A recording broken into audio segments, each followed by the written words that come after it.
More Lies of P content is on the way.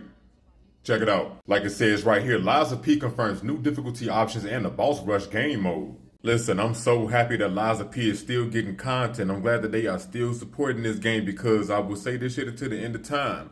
Lies of P is one of my favorite games of 2023, man. I had so much fun playing this shit. The story was decent. The level design was fire. That parry system was on point. I thought that shit was decent hell. Now, I know some people out there that said that shit was not hidden. But from my experience, that parry system was hidden, boy. That's one of my favorite factors of the game in the first place. And like it's saying right here in the first paragraph, Lies of P developers have confirmed that the patch bringing the Overture DLC to the game will introduce new difficulty options and the boss rush game mode. This is my first time reading this article, boy. This is decent as hell, like it's saying in the second paragraph. According to a report by Tech Radar, Lies of P will introduce two new difficulty options, Butterfly's Guidance and Awakened Puppet. The original difficulty of the game will be available as Legendary Stalker, making it 3 options to choose from.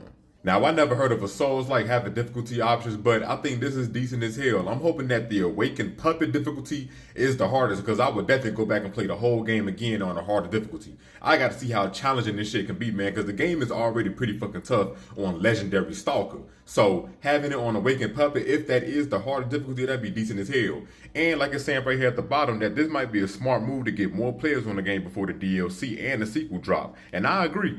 I really do think that there is some room here to get new players onto the game, and not just this game, but introduce them to a whole new genre, because the Souls-like genre is pretty fucking niche. I was against it so many years ago until I played Elden Ring, and now I'm a big fan of the Souls genre. I can't even see myself not playing a Souls game unless it's really fucking booty or something. You feel me? So yeah, man, shout out to them for bringing difficulty options to the game, and I cannot wait for the DLC and the sequel. This shit about to be lit as hell. So like I was saying in the first paragraph, this boss rush game mode allows players to take on bosses from the base game and the Overture expansion. There's also a Death March game mode, which will challenge players to battle 3 bosses consecutively with limited resources. The new difficulty options and game modes will be available as a free update. This decent as hell, man. I cannot wait until the DLC for Lies of P drop. Once again, one of my favorite games of 2023. I will be all over this shit like white on rice, and I hope that Awakened Puppet difficulty is the hardest difficulty in the game, because I will be bumping that shit up. I gotta see how challenging this shit can be, bro, because the game is already pretty fucking hard, man. I know that parry one about to be little as hell, so yeah, man. Shout out to NeoWiz for putting together such a masterpiece, if you will. And yeah, man, bring on that content. I cannot wait for that sequel. But you let me know in the comments, are you excited for the Lies of P DLC?